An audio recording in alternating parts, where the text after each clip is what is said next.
If you've found your person, you're ready to take things to the next step, and you're considering getting married, it is really crucial to avoid falling into this unconscious trap that can sabotage the success of your relationship over time.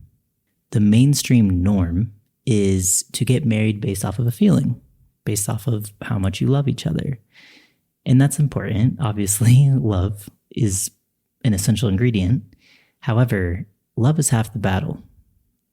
It's really important to assess compatibility soberly. So if you can get neutral to the fear of, oh my goodness, what if we're not compatible? That's why most people avoid having this conversation, is because the fear feels overwhelming. But if you cannot get neutral to the fear and have that sober conversation about, hey, are we actually compatible enough to be in a long-term relationship? Then what you might find yourself falling into is, let's say 5-10 years down the line, that incompatibility reveals itself. You can't hide it. It will show itself over time because the truth will be revealed. And what's really hard about a breakup 5 to 10 years down the line is that you're super intertwined in each other's lives. Maybe you even have kids together at that point, or maybe you're sharing housing. And it's a lot harder logistically to break up, but emotionally it's devastating when you're really building a life with someone and you're like, oh my God, I want this to work. But it looks like actually these incompatibilities are just not going to let it work as much as we love each other. So you don't want to fall into that, right? Because you can't make up that lost time. And in order to not fall into that, you really, really, really, really have to be able to get senior to the fear of, the existential question of, can this relationship survive? Because love is not enough, and that's a hard thing to sit with. But where people get stuck is in that fantasy or that wishful thinking of like, I'm just going to willfully ignore the incompatibilities because I want this to work.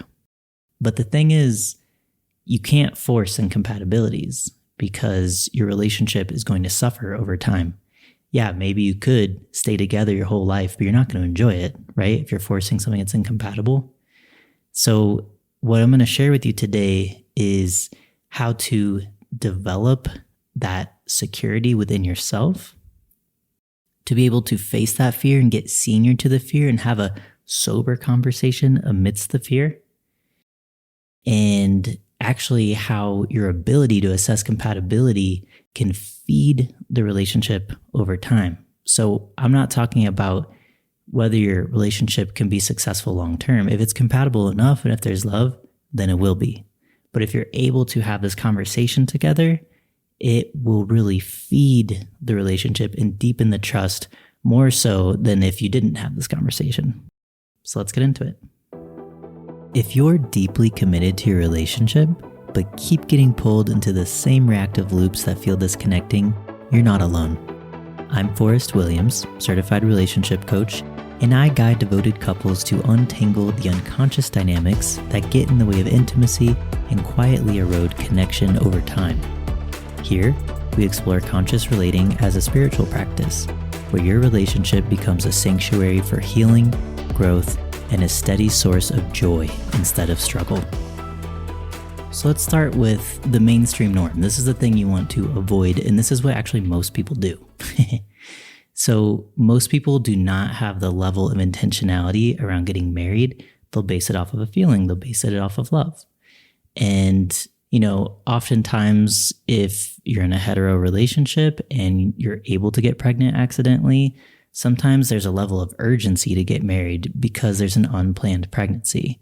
And so there's not that intentionality around assessing compatibility. It kind of almost puts you in a survival mode of like, oh my goodness, we need to take care of this baby, and like my parents are an example of that. So no shame. I'm not like making a judgment. I'm just saying it's like actually a really common norm for people to get into long-term relationship without that intentionality. It's just based off of circumstances. Or, there's this patriarchal norm where the woman will kind of wait around passively for the man to essentially propose, right? And there's this kind of Hollywood mainstream idea that it's romantic if the proposal is a surprise. And it's this affirmation that you're lovable, that you're chosen. But, you can feel lovable and you can feel chosen in a way more conscious way, where you're not passively waiting around, where you can both come together and say, is it worth getting married? Are we compatible enough? Do we have aligned values? Do we have the same vision for our lives? Do we want to take this next step together? It will completely change not only the probability of success, that your relationship can last a lifetime, but it's also going to make the relationship get better and better over time, versus this thing that you just get stuck in and, you're reaching the finish line in blood, sweat, and tears. And maybe you're kind of drifting apart over time, or maybe you even start hating each other over time, but you're like, well, I'm stuck in this financial commitment, so what can I do?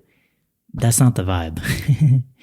If you want to live in a life of abundance, you can choose that. You can create the conditions for not only long-term relationship, but relationship that deepens and just gets better and better, which is not the mainstream norm.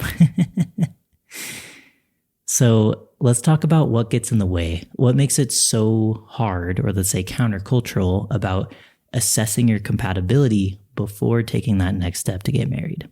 On paper, assessing your compatibility sounds like a pretty simple instruction, but it is just loaded with emotion, and that's what actually makes it hard. And I know because I'm going through this right now, which is what inspired me to make this podcast. So when you're assessing compatibility, it naturally brings up fear, because what you're essentially facing is the potential death of the relationship. You're questioning the existence of the relationship in the future. Is this compatible enough for us to stay together, or does it make more sense for us to part ways, maybe before we get too intertwined and it becomes harder and even more painful to separate? That is a very conscious conversation to have, and it takes an insane amount of emotional maturity to have that, because, especially in the United States, there's this phobia of death. People don't talk about it. It's very taboo.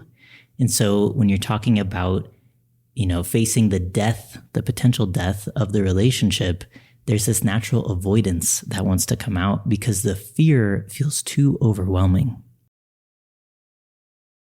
So if you actually follow the impulse of that fear, you're either going to avoid it, or you might try to fix it. You might say, well, we're incompatible here, but, we can fix it if we just stretch a little, or if XYZ. You try to resolve the incompatibility. But whether you're fixing it or avoiding it, what you're doing is resisting the truth. And this is the thing that makes it unconscious, right? You're not being in reality, you're being in fantasy. Maybe there's a big desire, right, for the relationship to last long. You want it to be compatible, of course. But you have to realistically be in reality about what is the capacity for the longevity of this relationship. What are the deal breakers? What are the essential things that we need to agree on, or we need to be compatible with, for this to move forward into a lifelong commitment? Now, how does assessing your compatibility deepen trust and set you up for long-term success in a way where the relationship can get better and better over time? It's because your ability to soberly be with the truth and not hiding from it, or, trying to resist it, really reveals that you are secure in yourself. And a big part of feeling secure in your relationship is feeling secure in yourself. That is how you deepen trust. So let's say if you are not feeling secure in yourself, like let's say you can't imagine your life without your person, which I get. Like, I've been through this actually a lot lately, where I'm like, okay, is this a deal breaker? Like, there's a lot of love in the relationship, but when we're thinking about, okay, is this going to be a lifelong relationship? Where do we need to align? And where is it okay to have like a little bit of misalignment? It's never going to be 100%. That's fine. But I've gone into imagining, like, what would I do without this person in my life? Like, would I just move to Latin America? Which is probably what I would do. That's what I always think about. I used to live in Latin America and I miss it. So I think about that a lot. But the idea is like, you know that you're secure in yourself if you can imagine a life without this person. And maybe you don't want to imagine a life without this person. I don't want to. But I do find that I do feel more secure in myself if I'm like, okay, I'm going to be devastated and heartbroken if we break up. That's not what I want at all. I would still love this person probably forever if we broke up. Because if you're breaking up due to an incompatibility and not because there's no love, it makes sense for that love to continue lasting, you know? But at the end of the day, I know, okay, I've had my heart broken how many times now? You know, like I'll survive. I'll get through that. So if you know that you can be okay on your own, you don't need this person in your life to survive, like your life will move on, then there is a level of security that you feel in yourself. Whereas if you're not feeling that level of security in yourself, your sense of security comes entirely from the relationship, which means you kind of lose yourself. You become entirely dependent on that other person to feel secure in yourself. And that's a losing equation because secure relationships have two whole people in them.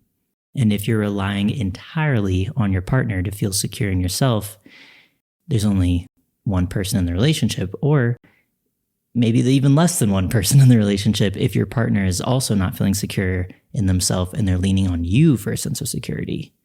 So secure relationships have two whole people in them. You feel secure in yourself, your partner feels secure in yourself, and then the relationship itself has a sense of security.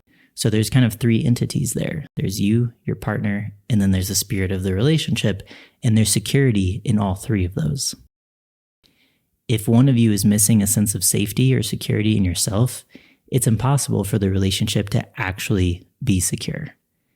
If someone's missing that sense of security in themselves, there's either going to be some avoidance or some anxious attachment that's triggered by that.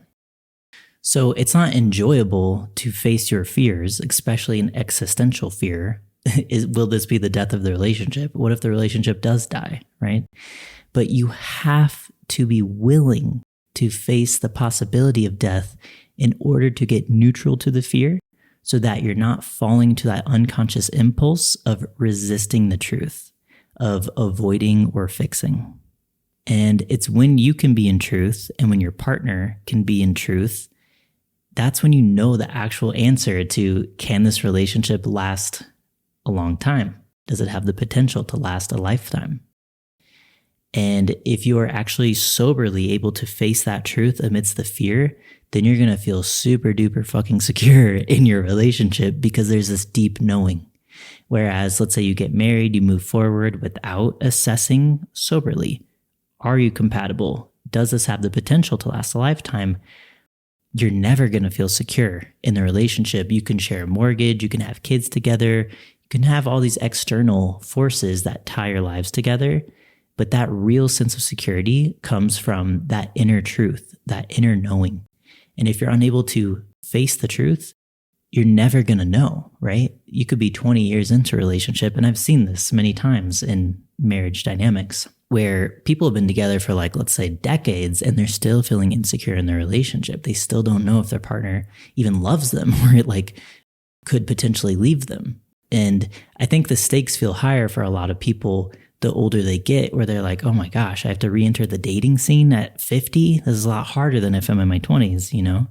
And so it's kind of unsettling, and it's hard to actually enjoy your relationship to the fullest when there's this constant question lingering in the background of, is this going to last?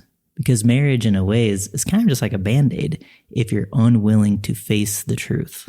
The real security comes from the inside, not from the outside, not from a legal document that you sign, not from a ring that you wear. It comes from your ability to soberly face the fear so you can be in truth. You can live in reality. Much easier said than done. It's a very advanced practice. It takes emotional maturity, emotional intelligence, and I think honestly a level of like spirituality, right? This idea of facing death, I think, is a deeply spiritual principle because the ego is terrified of death. The ego doesn't want to fuck with that, really. But, there is like a level of spiritual maturity in being willing to even face the possibility of death and to consider what it could be like after death. So what can you do to develop that security in yourself if you do have a hard time being honest about compatibility? In order to be secure enough in yourself to be able to face the truth of, can this relationship last? You have to be able to regulate your nervous system. It doesn't have to be perfect, but you have to have some tools and some skills and some practice you can lean on to help you face the fear. So what happens when you're afraid? Your breathing gets shallow. You can get adrenalized or kind of jittery. Your heart rate elevates. You can get hypervigilant or start overthinking, like your mind is racing. You might even get kind of sweaty. There's a lot that happens on a nervous system level in the body when you're feeling afraid, and it can feel overwhelming. You can get kind of drunk, like oversaturated in emotion in a way that prevents you from being able to be with the truth. And so what helps you counteract that is being able to regulate your nervous system. There's a million ways to regulate your nervous system. Singing is my go-to way, or drumming. I could really release a lot of emotion by getting into a rhythm with drums, like almost getting into a trance state. And then what I like to do is improvise song. I'll just sing what I'm feeling, almost like journaling through song. I also have a Pisces moon, so that's just kind of my personality that works well for me. But you can also do some shaking that can help kind of process some of the adrenaline from the body. If you've ever seen like a deer in nature being chased by a predator, you'll naturally see their whole body shake afterwards. They do it super quickly. I can't really imitate it. And humans have this natural ability. It's instinctive, right? Human animals, we're all animals. So animals have this instinct to shake, to kind of reset their nervous system after escaping a threat. And that's how you come back to safety and security in yourself. But what happens is it becomes a social stigma and it gets socialized out of us. So when you're a kid, you naturally do this, but then you reach a certain age where you feel embarrassed about doing this. So if you can get into shaking, it really does help regulate the nervous system. I would also recommend journaling. You can do that by writing, or you could do an audio note, like a voice note, and listen back to it, or even like record yourself. Sometimes I'll get just on my computer, I'll like record a video of myself just processing emotion, and then I'll delete it. Sometimes I'll watch it and it helps me process things more. But the idea is you want to face the fear. You want to confront these feelings. And so journaling in some kind of way is a structured way to face it. But really, what all of these things have in common is they need space. You need to create the space to be with your fear. Because if you're not willing to create the space, you're being in avoidance. You're being in resistance to the truth. So it's not going to feel comfortable. You might not like it. But you have to create the space in order to let the feelings flow, to let them be there. So the more willing you are to create the space and to feel the intensity of that feeling in your body, it's actually going to feel less and less intense each time, right? If you have no exposure to something, it's going to feel really intense. And the more you do it, actually, the more senior or the more neutral you can get to it. So the ideal outcome isn't that you have no fear at all. The ideal outcome is that you know what to do when the fear shows up. So you're not losing your space to the fear. You're not falling into that unconscious impulse of avoiding or fixing, resisting the truth. You can get senior to the fear and hold your space to it so that you can still have that conversation about compatibility and face the truth. If you need extra support with that nervous system regulation, you can check out any of my classes. They all involve that. You can also hire me one-on-one. I do coaching sessions with people. You can just go to my website, consciousrelating.org. There's a link in the description below. Soon, I'm going to post an episode about what kind of questions you can ask to actually assess compatibility. So if you want to deepen into this topic, make sure to subscribe to the podcast, click the bell for notifications so you could be the first to know when that comes out. My signature course, The Conscious Couple, is designed to help you create a super stable foundation for the long-term success of your relationship. So if you are thinking about getting married, or maybe you're already married, but maybe you skipped some of these conversations beforehand, you might be interested in my course. It is a very thorough container. It's designed to help you not only become aware of those unconscious mainstream norms that can create distance over time, but it really helps you sharpen your skills, get super clear and conscious about your agreements, and it helps you implement change so you can feel the tangible difference in your relationship, make it feel more easeful and more joyful over time. Registration opens in May, and if you join the waitlist, you could save 30% off. There's a link in the description below, or you can go to consciousrelating.org, click on events. And if you want a taste of what that could be like and see if you resonate with my teaching style, check out my 4-week class, Love Without Losing Yourself. This starts in May, and it's all about maintaining sovereignty in your relationship so you can deepen your bond. Again, there's a link in the description below, or you can go to consciousrelating.org and click on events. Or if you want more personalized support, I do also offer couple sessions. So you can go to consciousrelating.org or click the link in the description to sign up for those. Thanks for being here. Peace be with you.